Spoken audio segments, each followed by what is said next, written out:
Hello दोस्तों, मैं राकेश कुमार मौर्य आपके सामने मैं समुद्र विज्ञान और ओशिनोग्राफी पार्ट 5 में आपके सामने लाया हूं। इसमें हमने बेहतरीन 20 प्रश्नों को सम्मिलित किया है जो आपके आगामी एग्जामों के लिए बहुत ही महत्वपूर्ण साबित होगा।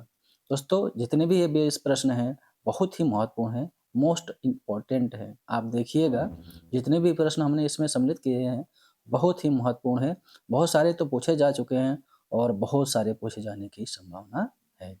तो चलिए शुरू करते हैं दोस्तों, बिना देरी किए हुए।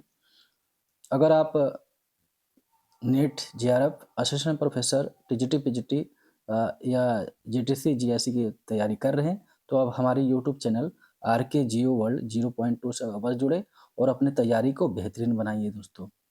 दोस्तों, मैं अपने यूट्यूब चैनल के माध्यम से आप सभी को 20-20 प्रश्नों का टेस्ट सीरीज या मॉक टेस्ट सीरीज उपलब्ध करा रहा हूं जो आपके सभी एग्जामों के लिए बहुत ही महत्वपूर्ण साबित होगा। तो चलिए दोस्तों शुरू करते हैं बिना देरी किए हुए। पहला प्रश्न कह रहा है दोस्तों, उनमें से कौन सा एक अक्षीय द्रोणी का उदाहरण प्रस्तुत करता है। बहुत ही अच्छा प्रश्न है और ये प्रश्न पूछा जा चुका है, नेट में भी पूछा जा चुका है और असिस्टेंट प्रोफेसर में भी पूछा जा चुका है। निम्नलिखित में से कौन सा एक अक्षीय द्रोणी का उदाहरण प्रस्तुत करता है। ऑप्शन ए है लाल सागर, ऑप्शन बी है कैलिफोर्निया की खाड़ी, ऑप्शन सी है चीन सागर और ऑप्शन डी है फारस की खाड़ी। तो दोस्तों, आपने इस प्रश्न के उत्तर का चयन कर लिया होगा।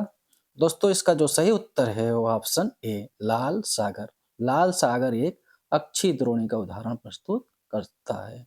दूसरा प्रश्न देखते हैं दोस्तों। दूसरा प्रश्न कह रहा है दोस्तों, कौन सा एक क्षीयमान सागर है। क्षीयमान सागर है। ऑप्शन ए है प्रशांत महासागर, ऑप्शन बी है अटलांटिक महासागर, ऑप्शन सी है हिंद महासागर और ऑप्शन डी है आर्कटिक सागर। तो दोस्तों, आपने इस प्रश्न के उत्तर का चयन कर लिया होगा। दोस्तों, इसका जो सही उत्तर है वो ऑप्शन ए प्रशांत महासागर एक क्षीय महासागर, क्योंकि यह दो प्लेटों के बीच में स्थित है। ठीक है, यूरेशियन प्लेट और अमेरिकन प्लेट, और दोनों प्लेट इसको दोनों साइड से मुख्य रूप से घेर रही हैं, इसको धक्का देके कम कर रही हैं, क्योंकि दोनों जो प्लेटें हैं आमने सामने खिसक रही हैं, जिसके कारण जो प्रशांत महासागर है वह सिकुड़ता जा रहा है, इसलिए इसको क्षीयमान सागर कहा जाता है। ठीक है, तीसरा प्रश्न देखते हैं दोस्तों। तीसरा प्रश्न कह रहा है दोस्तों, एक फैदम कितने फीट के बराबर होता है। बहुत ही अच्छा प्रश्न है। फैदम दोस्तों जो होता है गहराई मापने का एक पैमाना है। Option A 2 feet, option B है 4 फीट, ऑप्शन सी है 6 फीट और ऑप्शन डी है 8 फीट। तो दोस्तों, एक फैदम में जो होता है वो है 6 फीट होता है। ऑप्शन सी 6 फीट के बराबर होता है एक फैदम। ठीक है दोस्तों, अगला देखते हैं चौथा प्रश्न। चौथा प्रश्न कह रहा है दोस्तों, महाद्वीपीय मग्न ढाल का विस्तार सबसे अधिक किस महासागर में पाया जाता है। बहुत ही अच्छा प्रश्न है। ऑप्शन ए है प्रशांत महासागर, ऑप्शन बी है अटलांटिक महासागर, ऑप्शन सी है हिंद महासागर और ऑप्शन डी है आर्कटिक महासागर। तो दोस्तों, इसका जो सही उत्तर है वो ऑप्शन बी अटलांटिक महासागर में महाद्वीपीय मग्न ढाल का विस्तार सबसे अधिक देखने को मिलता है। ठीक है दोस्तों, यहाँ पे मैदान की कमी देखने को मिलती है और महाद्वीपीय मग्न ढाल का विस्तार अधिक देखने को मिलता है, तो आपको ध्यान रखना है। अगला देखते हैं पांचवा प्रश्न। पांचवा प्रश्न कह रहा है दोस्तों, निम्नलिखित में से किस भूगोलवेत्ता ने कैनियनों की निर्माण भू संचलन के कारण क्वाटरनरी युग की नदियों की घाटियों के अवतलन तथा जलभंग होने के कारण बताया। बहुत ही अच्छा प्रश्न है। ये आपका कैनियन की उत्पत्ति से संबंधित है, महासागरीय कैनियनों की। ऑप्शन ए है डेविस, ऑप्शन बी है डाना, ऑप्शन सी है डेली और ऑप्शन डी है जेनसन। तो दोस्तों, आपने इस प्रश्न के उत्तर का चयन कर लिया होगा। दोस्तों, इसका जो सही उत्तर है वो ऑप्शन डी जेनसन ने मुख्य रूप से जो कैनियनों की उत्पत्ति संबंधी भू संचलन के कारण क्वाटरनरी युग की नदियों के अवतरण तथा जलमग्न होने के कारण इन्होंने बताया था। ठीक है दोस्तों, यह प्रश्न पूछा जा चुका है। ठीक है, छठा प्रश्न देखते हैं दोस्तों। छठा प्रश्न कह रहा है दोस्तों, विश्व की सबसे गहरी गर्त मैरियाना ट्रेंच स्थित है। विश्व की सबसे गहरी गर्त मैरियाना ट्रेंच स्थित है पूर्वी प्रशांत महासागर में, पश्चिमी प्रशांत महासागर में, अटलांटिक महासागर में और ऑप्शन डी कह रहा है हिंद महासागर में। तो दोस्तों, आपने इस प्रश्न के उत्तर का चयन कर लिया होगा। दोस्तों, इसका जो सही उत्तर है वो ऑप्शन बी पश्चिमी प्रशांत महासागर में मैरियाना ट्रेंच स्थित है, फिलीपाइंस द्वीप के पास में। ठीक है, तो आपको ध्यान रखना है। सातवां प्रश्न देखते हैं दोस्तों। 7वां प्रश्न कह रहा है दोस्तों, महासागरीय गर्त एवं खड्ड महासागरीय नितल के लगभग कितने प्रतिशत भाग पर फैले हैं? बहुत ही अच्छा प्रश्न है। ऑप्शन ए है 5% भाग पर, ऑप्शन बी है 6% भाग पर, ऑप्शन सी है 7% भाग पर और ऑप्शन डी है 8% भाग पर। तो दोस्तों आपने इस प्रश्न के उत्तर का चयन कर लिया होगा। दोस्तों इसका जो सही उत्तर है वो ऑप्शन सी 7% भाग पर फैले हुए हैं महासागरीय गर्त एवं खड्ड। अगला प्रश्न देखते हैं, 8वां प्रश्न दोस्तों।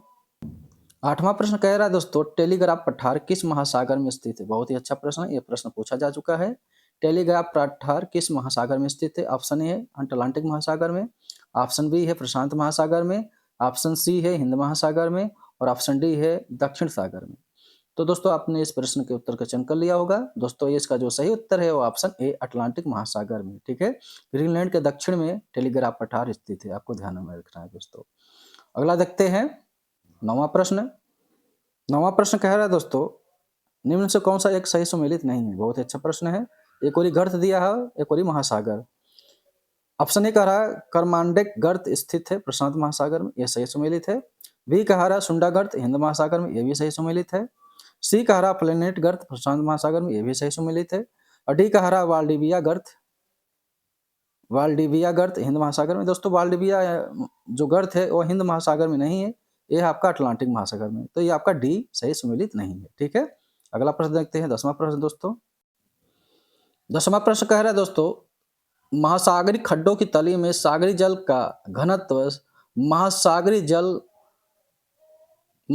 ऊपरी सतह के घनत्व कितना प्रतिशत अधिक होता है? ठीक है। महासागरीय खड्डों की तली में महासागरीय जल का घनत्व महासागरीय ऊपरी सतह के घनत्व से कितना अधिक होता है? ऑप्शन ए है 3%, ऑप्शन बी है 4%, ऑप्शन सी है 5% और ऑप्शन डी है 6%। तो दोस्तों इसका जो सही उत्तर है वो ऑप्शन सी 5% अधिक होता है, ठीक है। मात्र 5% अधिक होता है ऊपरी जल का घनत्व, निचली जो खड्ड के जल वो 5% अधिक होता है, तो आपको ध्यान रखना है। 11वां प्रश्न देखते हैं दोस्तों। 11वां प्रश्न कह रहा है दोस्तों, निम्न से कौन सा एक महासागरीय जल के घनत्व को प्रभावित करने वाला कारक नहीं? बहुत ही अच्छा प्रश्न है, इस तरह के प्रश्न पूछे जा चुके हैं आयोगों में, विभिन्न आयोगों में। ऑप्शन ए है तापमान, ऑप्शन बी है दबाव, ऑप्शन सी है लवणता और ऑप्शन डी है पवन। तो दोस्तों महासागरीय जल के घनत्व को प्रभावित करने वाला जो कारक नहीं वो है आपका डी पवन। पवन जो है प्रभावित नहीं करता है, जबकि तापमान होता है। तापमान जब अधिक होगा जिन क्षेत्रों में, वहाँ के समुद्र के जल का तापमान जो घनत्व होता है वो अधिक होता है। और दबाव जहाँ पे अधिक होगा वहाँ पर अपने आप डेंसिटी बढ़ जाती है, और लवणता जहाँ पे कम होगा वहाँ पर अधिक होगा, और जहाँ पे लवणता कम होगा वहाँ का जल का घनत्व जो होगा वह कम होगा। जबकि पवन इससे विपरीत है, इससे कोई संबंध नहीं है घनत्व से, ठीक है। 12वां प्रश्न देखते हैं दोस्तों। 12वां प्रश्न कह रहा है दोस्तों, किस महासागरीय जल को काली धारा के नाम से भी जाना जाता है? बहुत ही अच्छा प्रश्न दोस्तों ये भी है। किस महासागरीय जलधारा को काली धारा के नाम से जाना जाता है या ब्लैक स्ट्रीम के नाम से जाना जाता है? ऑप्शन है आयोसियो धारा, ऑप्शन बी है किरोसियो धारा, ऑप्शन सी है गल्फ स्ट्रीम धारा और ऑप्शन डी है क्रुआइल धारा।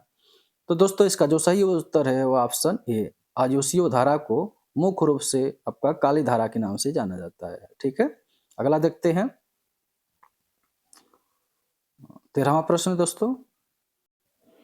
दोस्तों हमने आपको आयोसियो धारा बताया था, जबकि इसका जो सही उत्तर है दोस्तों, गलती से मैंने आपको बता दिया, किरोसियो इसका सही उत्तर है, ऑप्शन बी, ठीक है। किस महासागरीय जलधारा को काली धारा के नाम से जाना जाता है?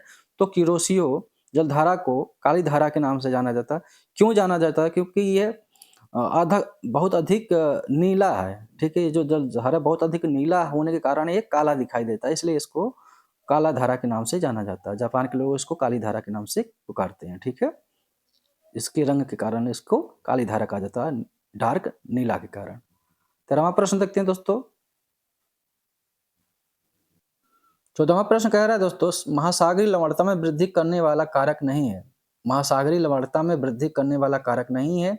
ऑप्शन ए है वाष्पीकरण, ऑप्शन बी है हिम निर्माण, ऑप्शन सी है वायुमंडलीय दबाव और ऑप्शन डी है वर्षा। तो दोस्तों महासागरीय लवणता में वृद्धि करने वाला कारक जो नहीं है वो है आपका वर्षा, ठीक है। यह वृद्धि नहीं करता, यह कम करता है। जबकि वाष्पीकरण अधिक होगा तो लवणता बढ़ती है, और हिम निर्माण, अगर हिम का निर्माण होगा तो उसमें लवणता बढ़ती है और वायुमंडलीय दबाव के कारण भी लवणता बढ़ती है, जबकि वर्षा होगा तो क्या होगा, लवणता घट जाती है। ठीक है, तो आपको ध्यान रखना है। 15वां प्रश्न देखते हैं दोस्तों। 15वां प्रश्न कह रहा है दोस्तों, निम्न से कौन सा एक पंख मूड का प्रकार नहीं है या मड का प्रकाश। ठीक है, निम्न से कौन सा एक पंख मड का प्रकार नहीं है, तो देखते हैं। ऑप्शन ए है नीली पंख, ऑप्शन बी है पीली पंख, ऑप्शन सी हरी पंख और ऑप्शन डी है लाल पंख। तो दोस्तों इसमें जो पंख का प्रकार नहीं है वह आपका बी, पीली पंख। जो दोस्तों पीली पंख नहीं होता, जबकि नीली, हरी, लाल ये पंख होता है। जिष्णु मरे ने, ठीक है, जॉन मरे ने मुख्य रूप से पंखों को 3 नीली, हरी, लाल में विभाजित किया है। ठीक है दोस्तों, तो पीली नहीं होती, तो आपको ध्यान रखना है। 16वां प्रश्न देखते हैं दोस्तों। 16वां प्रश्न कह रहा है दोस्तों, अंटार्कटिका के चारों ओर मुक्तक पाए जाते हैं। ठीक है, अंटार्कटिका के चारों ओर मुक्तक पाए जाते हैं। ऑप्शन है टेरापोड ऊज, ऑप्शन बी है सिलिका प्रधान यूज, ऑप्शन सी है रेडियोलेरियन यूज, ऑप्शन डी है डाटम ऊज।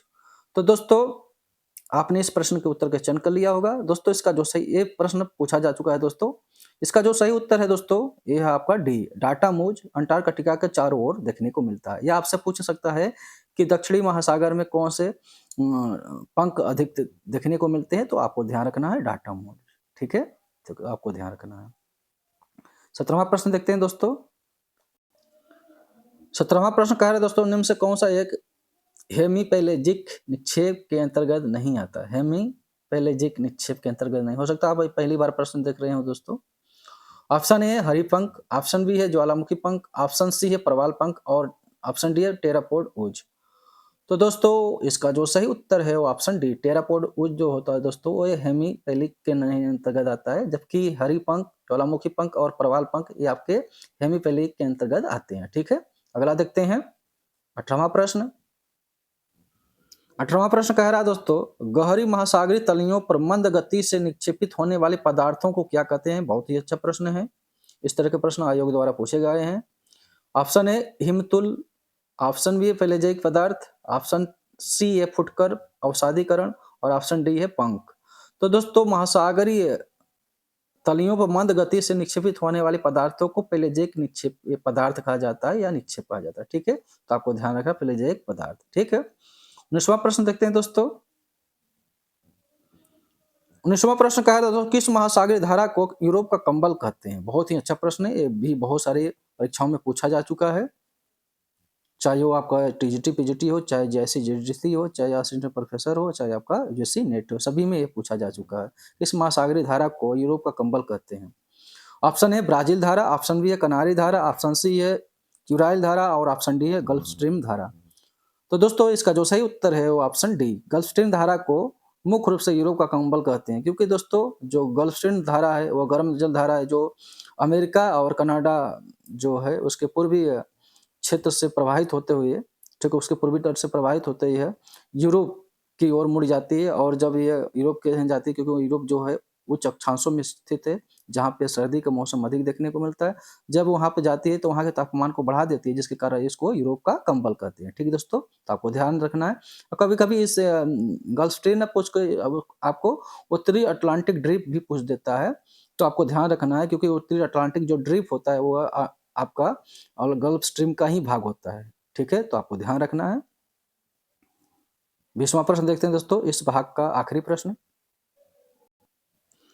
20वां प्रश्न कर रहा है दोस्तों, निम्न से किस वर्ष ला लीना के अधिक सक्रिय होने के कारण भारत, चीन और बांग्लादेश में प्रचंड बाढ़ की स्थिति उत्पन्न हो गई थी। बहुत ही अच्छा प्रश्न है, अभी कहीं नहीं पूछा गया मगर भविष्य में पूछे जाने की ज्यादा संभावना है। ऑप्शन ए है 1990, ऑप्शन बी है 1995, ऑप्शन सी है 1998 और ऑप्शन डी है 2000। तो दोस्तों आपने इस प्रश्न के उत्तर का चयन कर लिया होगा दोस्तों इसका जो सही उत्तर है वो ऑप्शन सी, 1998 में ला नीना अधिक सक्रिय हो गई थी। उससे पहले था एल नीनो का प्रभाव था, जैसे एल नीनो खत्म होता है वो ला नीना का प्रभाव देखने को मिलता है। एल नीनो का विपरीत स्थिति को ला नीना कहते हैं। तो दोस्तों उस समय 1998 भारत, बांग्लादेश, चीन में भयंकर बाढ़ की स्थिति उत्पन्न हो गई थी, जिससे जन धन की बहुत ज्यादा हानि भी हुई थी। ठीक है दोस्तों, तो दोस्तों ये रहा 20 प्रश्न 5 पार्ट का। अगला जो हम भूगोल का जो क्षेत्र से प्रश्न माँगे वो होगा आपका जैव भूगोल। जैव भूगोल से हम 5 पार्ट आपको 100 प्रश्न उपलब्ध कराएँगे 5-5 टेस्ट सीरीज़ में, 5 पार्ट में। तो दोस्तों आप हमारे यूट्यूब चैनल आरके जियो वर्ल्ड 0.2 से अगर नहीं जुड़े तो ज़रूर जुड़ जाइए और हमारे चैनल को लाइक, सब्सक्राइब और कमेंट ज़रूर करें और बेल आइकन को प्रेस दोस्तों ज़रूर कर लें, जिससे आने वाली वीडियो की सारी नोटिफ़िकेशन आपको ज़रूर मिले, सबसे पहले मिले दोस्तों, ठीक है? जितने भी मैं आपको यूट्यूब पे वीडियो अपलोड करता रहूँगा, आपको सूचनाएँ मिलती रहेंगी, आप समय-समय पे हमारी वीडियो देखते रहेंगे। दोस्तों जितने अच्छे प्रश्नों का मैं कलेक्शन लाता हूँ, मैं पूर्ण विश्वास के साथ कह रहा हूँ, इतने अच्छे प्रश्नों का कलेक्शन कोई भी आपके सामने नहीं लाता होगा, ठीक है? तो अपनी तैयारी को ज़रूर बनाइए और इसी तरह से आप तैयार रहेंगे तो आपको सफलता बहुत ही जल्द मिलेगी दोस्तों। ठीक है दोस्तों, धन्यवाद। आज के लिए बस इतना ही।